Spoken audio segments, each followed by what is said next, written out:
plus sérieusement, effectivement, aujourd'hui, il y a eu plusieurs échanges. On a eu un petit échantillon d'entrée de jeu à la joute. Revoyons ensemble ce qui s'est dit de part et d'autre aujourd'hui.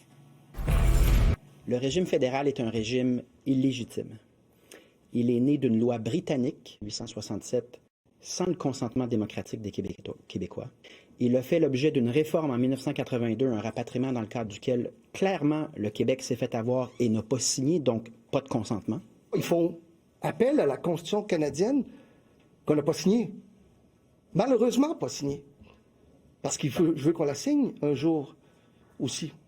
De dire que vous seriez prêt à signer la Constitution canadienne. Tous les premiers ministres au Québec n'ont jamais voulu la signer. Vous, pourquoi vous voulez la signer? On peut la signer un jour à certaines conditions.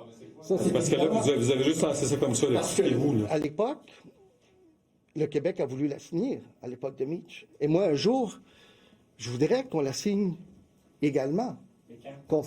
Lorsque pour que le Québec signe la Constitution. Lorsque les conditions sont réunies, puis on va avoir éventuellement aussi des propositions. Sa première pensée, ça a été de dire qu'il faut signer la Constitution canadienne. Alors, c'est un recul par rapport à la position historique du Parti libéral du Québec. Écoutez, là, on le voit bien, là, que le PLQ, c'est la succursale du Parti libéral du Canada, puis que le changement de la part de M. Rodriguez, c'est pas fait, là. Il n'est pas chef du Parti libéral du Canada, là. Il est chef du Parti libéral du Québec. Pablo Rodriguez a dit qu'il voulait signer la Constitution du Canada. En bas de Robert Bourassa, en bas de Jean Charest, en bas de Philippe Couillard. Alors, donc, c'est reparti depuis... Tom, pourquoi tu réagis comme ça? Ah, c'est une catastrophe, Pablo Rodriguez. C'est vraiment une catastrophe. Il y a 2 semaines... Alors, fin de la joute, on s'en va. Ça a commencé il y a 15 jours, 3 semaines. Il dit que la loi 21 a amené la paix sociale. Moi, j'ai répondu, attends, parce qu'il va y avoir une course maintenant pour dire qui peut avoir une loi 21 2 fois pire, 3 fois pire. Là, tout d'un coup, il s'est peinturé dans un coin. Il ne connaît rien dans l'historique de ces questions-là au Québec. Il ne connaît rien à nos institutions. Là, tout d'un coup, il veut signer la Constitution. Moi, j'ai juste une expression pour lui, 23.1b. Ça, c'est la clause langue maternelle pour l'accès à l'école anglaise au Québec. Ça attend juste ça, une déclaration d'une province du Québec. Mais, comme le premier ministre l'a dit, si bien, ni Philippe Couillard, ni Jean Charest, ni personne d'autre n'a jamais voulu embarquer là-dedans. Ouais. Et là, tout d'un coup, lui, il a déjà dit qu'il veut une constitution pour le Québec. Moi, je me suis dit, depuis qu'ils ont sorti ça à Lévis il y a quelques mois, je me suis dit, est-ce qu'il sait dans quoi il embarque? Là, gentiment, c'est la CAQ qui propose une constitution. Au moins, ils peuvent réagir au lieu d'être obligés d'en avoir une. Mais là, il dit qu'il en a déjà une, c'est celle du Canada, sans condition. Et là, après, il dit, quand les conditions sont réunies, mais il n'est pas capable d'en nommer une.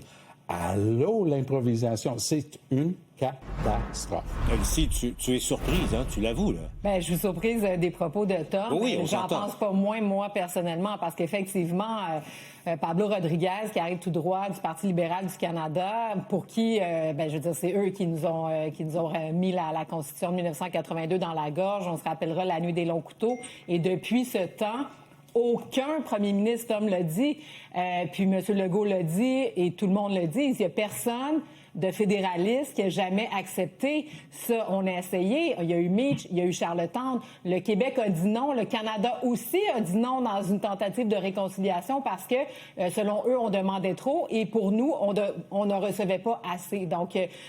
Rodriguez, vraiment, c'est un peu pathétique aujourd'hui de le voir s'immiscer dans ces enjeux-là avec autant, si peu de doigté. Si peu de connaissances. Exact. Mais en même temps, Mathieu. Mais il y a 2 données là-dedans. Premièrement, Philippe Couillard, dans un document qu'on a oublié aujourd'hui, qui était « Québécois, notre manière d'être Canadien », proposait déjà que le PLQ signe la Constitution canadienne si les conditions nécessaires étaient réunies.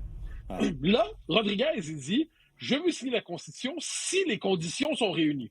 J'en conclus donc que pour lui, la Constitution canadienne en ce moment est illégitime parce que les conditions de notre signature qui la légitimeraient ne sont pas réunies. De ce point de vue, il y a aujourd'hui un axe Rodriguez-PSPP. Les deux conviennent que le régime canadien est illégitime parce que les deux conviennent que si on ne le signe pas, donc on n'a pas donné notre adhésion, eh bien, c'est un régime qui ne nous convient pas fondamentalement comme peuple. Donc moi, je vois 3 partis à Québec, plus le QS, plus, oublions pas les conservateurs, qui tous conviennent que l'ordre de 82 est illégitime. Ça, je pense qu'on a un point de consensus aujourd'hui. C'est la première chose à dire, parce que si pour Rodriguez, elle était légitime, la Constitution, il dirait, je la signe demain matin, sans conditions particulières, sans conditions spécifiques. Elle est légitime, je signe, mais il sait qu'elle ne l'est pas à l'échelle de l'histoire. Donc, par ailleurs, ça nous montre une chose, le Parti libéral du Québec a une doctrine constitutionnelle tellement aujourd'hui à zéro. Minimal. Il ne sait plus ce qu'il dit. Ça, c'est l'interprétation non charitable. Ou comme je l'ai dit, ou alors il est d'accord avec les souverainistes sur le fait que l'ordre canadien est illégitime. Et je veux savoir quelles sont ces conditions. Quelles sont ces conditions pour que la Constitution soit légitime? Puis ma question ensuite, si le Canada refuse de se plier à ces conditions, eh est-ce qu'il dit ce pays qui refuse nos conditions pour signer sa Constitution, on le quitte? C'est peut-être la conclusion de Pablo Rodriguez. Moi, ça m'intéresse. Mais c'est intéressant ce que Mathieu dit, parce que c'est comme si... Parce que quand on écoute la conférence de presse, sur le coup, Rodriguez qui dit on va signer 82, puis là, ça a une relance des médias. Ce n'est que plus tard que M. Rodriguez précise sa pensée, parce qu'il se rend bien compte que, mais donc, il n'y a aucune idée de quoi il parle. Compte parce que tous les journalistes disent allô? Est-ce que tu sais ce que tu viens de dire? Est-ce que tu connais un peu l'histoire du Québec, le constitutionnel, que le Québec n'a jamais signé? Que la nuit des longs couteaux, c'est pas une invention de l'histoire. L'imposition de la clause non-obstant, c'est le fruit d'un deal avec le reste du Canada, et le Québec a été laissé pour compte. Moi, je sais qu'il y a beaucoup de gens comme moi qui sont fédéralistes, qui sont outrés que le Québec a été exclu ainsi. Et Pablo Rodriguez, s'il s'en va faire une déclaration fracassante comme celle-là, il est obligé au moins de donner suite en disant « Mais voici les 5 conditions. » Dans la même phrase. Ou 3. Ou une, mais rien du tout, juste les conditions. Et surtout, si Ottawa ne veut pas cette condition, si c'est pas possible, donc là, ça veut dire que sur le texte le plus fondamental qui soit dans un pays, le pacte constitutionnel, on met une condition, puis Ottawa n'est pas capable de nous la donner. Qu'est-ce que ça dit sur le rapport entre le Québec et le Canada? Je guette la conversion des fédéralistes fidèles au Québec à l'indépendance lorsqu'il constatera que le Canada n'acceptera pas les conditions québécoises de signature de la Constitution. Parce que là, c'est formidable. Tom va peut-être voter oui. Mais la CAQ va déposer une motion dans les prochains jours, c'est sûr. Si tu permets, juste entendre la réponse de Tom, parce que la question... Si je vais voter oui? Non, je ne penserais pas. Parce que je pense qu'on est chanceux de vivre dans un des pays les plus riches, les plus prospères, les plus libres au monde. Et il ne faudrait pas le briser sur ces questions-là. Mais quand on parle de ces questions-là, il faut savoir de quoi on parle. Et ce qu'on a vu aujourd'hui, c'est que le chef du Parti libéral du Québec ne sait pas de quoi il parle. Il n'a pas de proposition à faire. Il est toujours sur de la glace mince. Il s'aventure dans des trucs qui, pour lui, sont des mystères totaux. Et c'est une catastrophe. Pour les fédéralistes comme moi, d'avoir un chef comme lui qui ne sait pas de quoi il parle, parce qu'il n'y a aucune chance pour lui de progresser. Mais ça, c'est formidable ce que vient de dire Tom ici. Moi, un des arguments pour lesquels, parmi tant d'autres, je suis optimiste pour le référendum après une victoire du Parti québécois, c'est que le camp du non va être formidable, ce coup-là. Marc Carney d'un côté, Pablo Rodriguez de l'autre, je ne sais pas quel autre fédéraliste va nous sortir du chapeau là-dedans, Pierre Poilievre, why not, comme on dirait dans l'angle du conquérant. Franchement, le camp du non, cette fois-là, ça va être beau à voir. Tous ces gens-là expliquaient aux Québécois qu'ils ne doivent pas se gouverner par eux-mêmes, qu'on doit rester la province d'un pays qui ne veut même pas nous offrir les conditions minimales de signature de sa Constitution. Je vais ajouter à l'argumentaire de Mathieu Bock-Côté. Je vais rappeler que pour la première fois, si jamais, que Dieu nous en préserve, mais si jamais il y avait un 3e référendum, ce serait la première fois lors d'un référendum que le chef à Ottawa ne soit pas un Québécois. Et ça aussi, c'est un défi. Okay. Il y a une chose que je remarque, parce que cette question de qui piloterait le oui, Mathieu le dit avec son verbe habituel, mais je vais dire, Paul, c'est une vraie préoccupation, un sujet de discussion parmi l'intelligentsia anglophone de Montréal. Qui piloterait le nom? Ça va être qui, le nom? Parce qu'on pourrait mettre Jean Charest, mais est-ce que ça va amener des points au camp du non? Pas sûr. Mais en tout cas, chaque fois qu'il parle, 2 points. En tout cas, Tom, on constate une chose, c'est que Mathieu pourrait emprunter un slogan de Jean Charest en 2003. Mathieu, en tout cas, il est prêt. Mathieu. Comptez sur nous. Alors donc, je disais avec Marianne Lapierre à 15 ans à LCN, je pense que M. Rodriguez, au fond, l'erreur qu'il a commise, c'est de ne pas avoir mis dans la même phrase « je signerai la Constitution et à mes conditions ». Voici mes 5 conditions, bien sûr. Voilà. Bien sûr. Ce qui rappelait, je parlais de retour vers le futur tout à l'heure, l'accord du Lac-Meach, qui était le plancher accepté par Robert Bourassa. Vous en rappelez les conditions de l'accord du Lac-Meach. Donc, est-ce qu'en ce moment, M. Rodriguez tombe pour aller en plus bas que ça? Est-ce qu'il pourrait... il faudrait qu'ils sachent c'est quoi l'accord du lac Meach, puis je suis pas persuadé. Mais ramener tous ces débats-là, c'est la preuve par 4 que personne ne veut embarquer là-dedans. C'est pour ça que c'était si malheureux pour lui de commencer ce bal-là aujourd'hui. Il y avait 1001 façons de jongler ça de son point de vue. Et il y a une chose sur laquelle je suis d'accord avec Elsie et Mathieu, c'est qu'il est supposé être le chef du Parti libéral du Québec.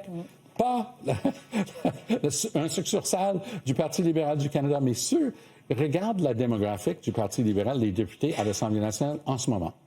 Concentrés à Montréal, normal, ils ont été réduits avec leur pire résultat de l'histoire. Donc, concentrés à Montréal, tous des gens très proches du Parti libéral du Canada, l'historique du parti, les Philippe Couillard, les Jean Charest, les Robert Bourassa, les Claude Ryan, les gens qui comprenaient cette fondamentale différence. Daniel Johnson, quand il était mon chef, il disait, faites pas l'erreur de confondre. Le Parti libéral du Canada et du Québec, il n'y a aucune connexion organique ou autre entre les deux partis, sauf le nom. Et c'est vrai ce que Johnson nous disait. Mais on dirait que personne n'a expliqué ça à Pablo. Bon. Mais ça fait des années que je dis que le PLQ, il y a eu ce que j'ai appelé la colonisation idéologique du PLQ par le PLC. Puis ça, on en a la confirmation ici plus que jamais. Le PLQ ne porte plus une vision québécoise du Canada, mais une vision canadienne du Québec. Et c'est pas un détail dans tout ça. Donc là, on va voir quelle sera la suite. Mais ce qui me semble certain, c'est que le Parti libéral ne connaît même plus sa propre histoire. Faut pas oublier que Meach, en passant... Pablo Rodriguez ne connaît pas l'histoire de son propre parti, mais fais pas l'erreur de dire que le parti ne le connaît pas. Pour l'instant, ils l'ont choisi. Puis par ailleurs, il faut juste pas oublier que Meach, c'était les 5 conditions minimales, puis devait suivre à l'époque, selon Robert Bourassa lui-même, une négociation sur le partage des pouvoirs. Donc, Meach, c'était le minimum avant d'atteindre l'essentiel, le partage des pouvoirs. On en est loin aujourd'hui, mais apparemment, le Canada est encore grand. Mais je vais quand même dire une chose sur le fond de ces questions constitutionnelles-là, qu'on soit d'accord ou pas.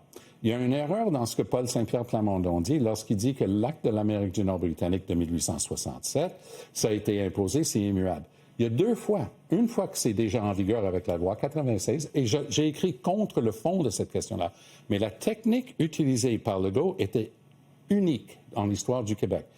Il a modifié l'ANB, cet acte de 1867, unilatéralement. Trudeau ne l'a pas contesté. Il refait la même chose dans son projet de Constitution. Il change l'acte fondateur de la Constitution du Canada unilatéralement. Est-ce que ça va être contesté? Peu importe. Mais c'est unique et c'est une erreur de la part de PSPP juste d'affirmer comme ça que le Québec n'a jamais eu un mot à dire.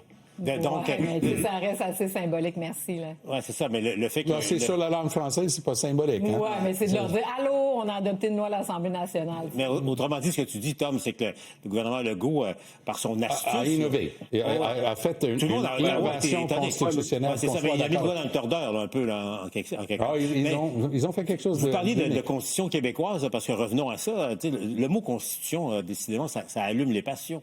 À la joute, notamment, mais... il y a le projet de constitution du gouvernement Legault aussi. Et là, on apprend aujourd'hui que Québec solidaire va tout faire pour bloquer son adoption. Voyez ce que ça a donné à l'Assemblée nationale tout à l'heure. Le premier ministre ne veut même pas s'engager à ce qu'elle ne soit pas adoptée sous le bâillon. J'en reviens pas. Peut-être que Pablo Rodriguez, lui, veut signer la constitution de Trudeau, mais le premier ministre, lui, veut que son nom soit à côté de celui de Pierre Elliott Trudeau dans les livres d'histoire, comme étant celui qui a imposé une autre constitution. La réponse... Elle parle de la confiance de la population. Est-ce qu'elle pense que c'est comme ça qu'elle va aller chercher la confiance de la population en refusant de travailler ensemble? Les Québécois souhaitent qu'on travaille ensemble. La chef de Québec solidaire devrait comprendre ça. Elsie, t'en dis quoi? Bien, je suis partagée sur cet enjeu-là parce que je pense que c'est intéressant d'avoir une constitution. La manière dont s'y prend la CAQ, donc d'arriver avec un papier déjà écrit, plutôt que de faire des consultations larges, de se promener à l'échelle du Québec, ensuite de ça, amasser les idées, créer un texte et puis le redéposer. On aurait dû déposer un livre blanc qu'on partage et qu'on bonifie. Donc là-dessus, les oppositions ont raison. Pourquoi la CAQ a fait ça? Je me questionne encore. La semaine dernière, toutefois, M. Jolin Barrette a accepté des consultations plus larges. Ouais. Donc, il y a plus de groupes, plus de citoyens qui pourront venir, mais ils n'ont pas beaucoup de temps. Ils auront seulement 3 semaines. Donc, est-ce que c'est possible de bonifier davantage? Moi, je pense que ça serait souhaitable. Ceci dit, est-ce que c'est possible? Ça serait souhaitable.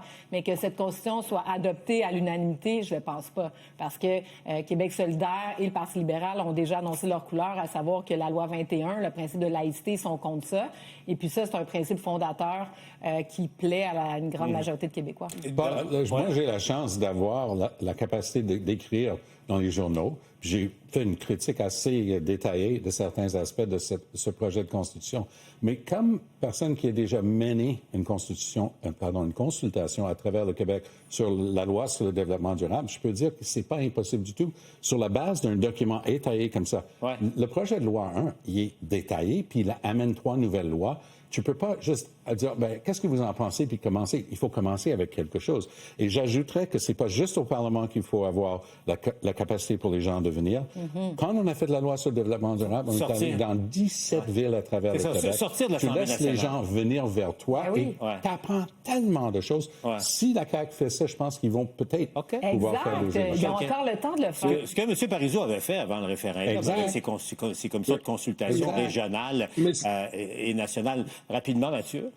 Il y a un problème, cela dit. C'est bon, pour Québec solidaire, l'association étudiante qui se fait passer pour un parti qui se nomme Québec solidaire dit on va paralyser le Parlement aujourd'hui. Bonne chose. Mais c'est surtout qu'ils sont dans l'eau. Hein. C'est-à-dire qu'à un moment donné, ils calent les pauvres. Donc, premier élément. Deuxième élément, donc ils réussiront pas à paralyser le Parlement, même s'ils le décrètent. Pour le reste, c'est une constitution. L'idée d'une constitution, tout le monde convient que ça peut être bien, mais c'était sorti trop tard pour être mené dans les règles de l'art. Dès lors, je pense qu'on va être sur un texte minimaliste, donc pas un grand projet de société, mais un texte minimaliste qui fonde le droit du Québec à l'autodétermination, les grands principes de la nation québécoise. Et c'est pour ça que je comprends la stratégie de Simon-Jolin Barrette d'aller rapidement, entre guillemets, parce qu'on ne veut pas une espèce de gros montage complexe. On veut quelque chose d'élémentaire, de simple, autour duquel la majorité des Quéquois et des parlementaires peuvent s'entendre. Mathieu, je me permets cette fois-ci de différer de toi, parce que si les gens qui ont pris la peine de lire ce projet de loi 1, avec ces 3 nouvelles lois, c'est tout sauf simple. C'est très compliqué. Et l'enchevêtrement des 3 morceaux est très compliqué. Mais je pense qu'il y a moyen, justement, c'est pour ça qu'il faut un exercice, je m'excuse, c'est un drôle de mot, mais pédagogique. Un exercice où on explique, on répond à des questions, puis on reçoit les commentaires, on analyse les idées. Il pourrait faire ces 3 semaines de consultation. Ensuite de ça, en décembre, janvier, partir à travers le Québec. Faire 3 semaines à travers le Québec. À la prochaine session, il adopte ça. Dans le temps des fêtes, pourquoi pas? Mais vous savez quoi? C'est beau, la Constitution, mais vous avez vu le sondage Somme, la presse de ce matin, qui confirme ce que révélait sondage léger de la semaine dernière. Disons que la Constitution, on va le voir, n'est pas exactement en tête de liste des priorités des gens en ce moment.